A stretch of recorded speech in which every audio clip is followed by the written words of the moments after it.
Inilah Coach Doni Putari yang akan memberikan pemaparannya sebelum kita masuk ke sesi tanya jawab, di mana para dokter dan Bapak Ibu serta teman-teman dapat menulis pertanyaannya di kolom chat seperti biasanya dan kirim ke kami. Saya akan membacanya dan semua pertanyaan akan dijawab oleh Coach Doni. Coach Doni, silahkan. Terima kasih, Kak Cindy. Ya. Apa kabar? Alhamdulillah baik, Coach. Alhamdulillah. Hujankah di sana atau panas? Oh, enggak, alhamdulillah sehat. Di sini terang. Coach juga apa kabar? Sehat? Baik, alhamdulillah, puji Tuhan. Semua baik di sini. Oke, Bapak Ibu yang saya hormati, para manajemen dan para dokter sekalian yang saya banggakan, bahwa kesempatan ini kami akan bercerita banyak tentang bisnis rumah sakit dan klinik di New Era.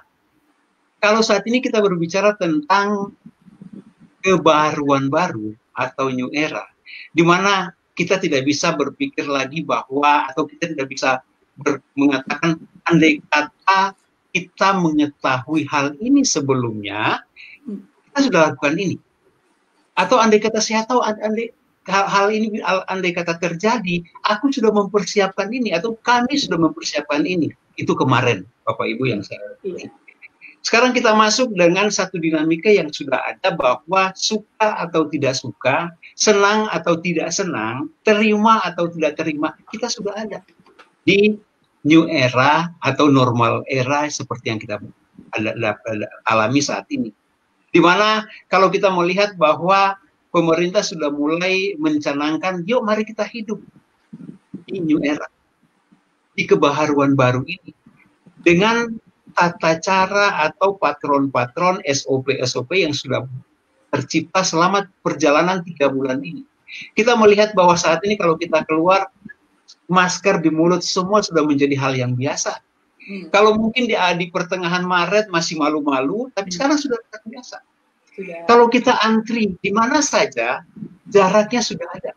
Berarti jaga jarak di situ. Kemudian kalau kita kembali dari mana, atau kita sekarang lihat di mana saja, di supermarket, di pasar, di toko-toko, ada tempat-tempat air yang dan keran disediakan dan sabun untuk kita cuci tangan. Inilah new normal itu. Inilah new normal era yang mau tidak mau kita sudah ada di sini. Bapak Ibu, kita berbicara tentang bisnis.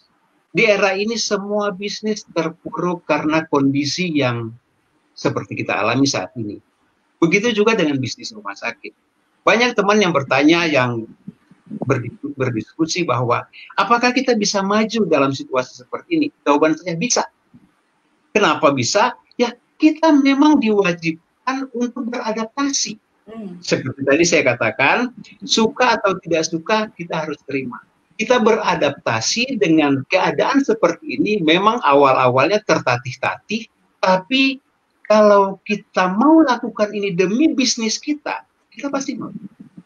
Kita beradaptasi pertama, kemudian kita mempunyai satu kreativitas baru, kita mempunyai satu inovasi baru, dan kita mempunyai satu usaha-usaha baru, sehingga yang namanya bed occupancy rate rumah sakit itu akan menjadi tetap ada. Dan kita mampu mempertahankan pasien-pasien yang sudah tercipta. Bapak Ibu, para dokter yang saya hormati, terkadang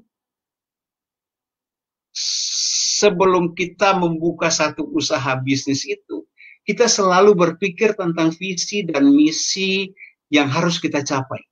Bapak Ibu, visi, kalau singkatnya, visi adalah tujuan usaha, dalam hal ini rumah sakit dan klinik, yang harus dilakukan dan harus dicapai untuk mencapai masa depan yang baik. Itu adalah tema, itu adalah visi atau yang kita punya satu keinginan. Sementara misi dari satu usaha itu adalah usaha yang dilakukan untuk mewujudkan visi itu, atau usaha yang harus dikerjakan untuk mewujudkan visi itu. Nah, menjadi persoalannya Bapak Ibu yang saya hormati, tanpa mengurangi rasa hormat, di banyak rumah sakit yang saya kunjungi, di hampir 3/4 provinsi, Atau kalau Indonesia ada 34 provinsi, mungkin di sekitar 28 provinsi yang saya kunjungi. Visi dan misi rumah sakit itu hanya visi dan misi aja.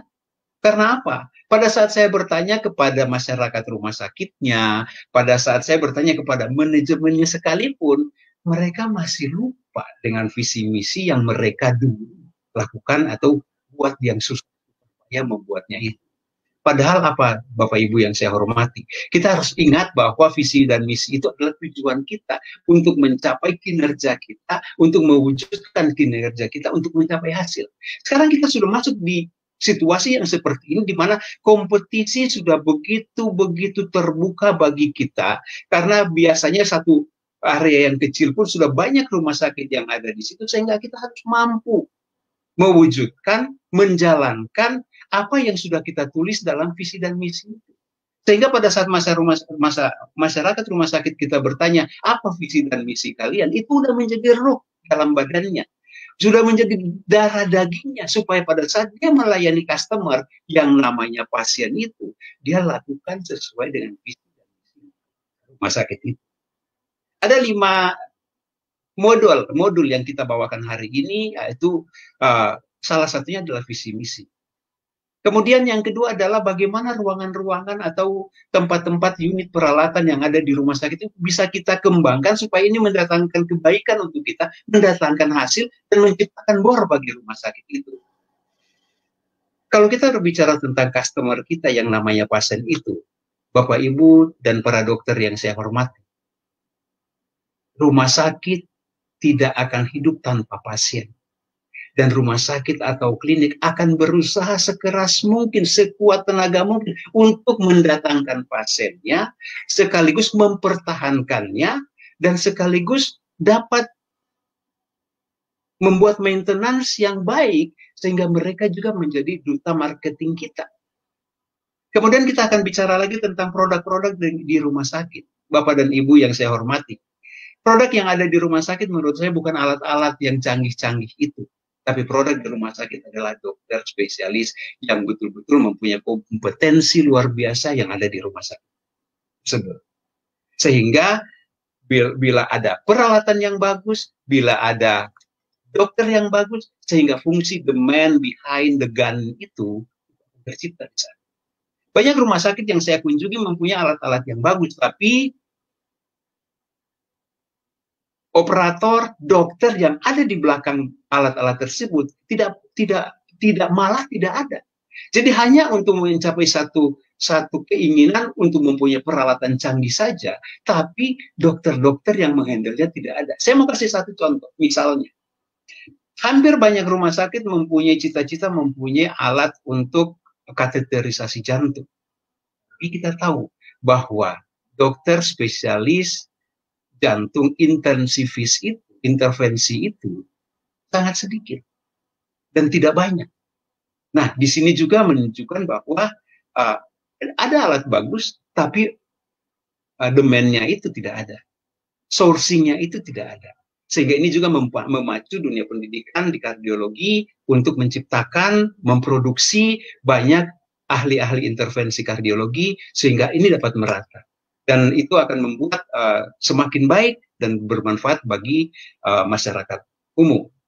Kemudian juga kita akan berbicara tentang bagaimana asuransi-asuransi kesehatan yang saat ini banyak sekali di Indonesia, di samping BPJS Tenaga Kerja, BPJS Kesehatan, kemudian ada Jasa Raharja, kemudian ada juga asuransi-asuransi swasta, dan juga asuransi-asuransi dengan sistem ada banyak sekali yang kita temui.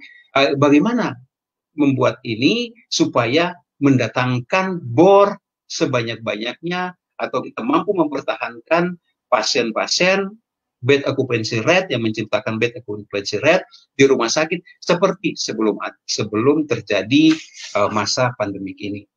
Saya kira itu.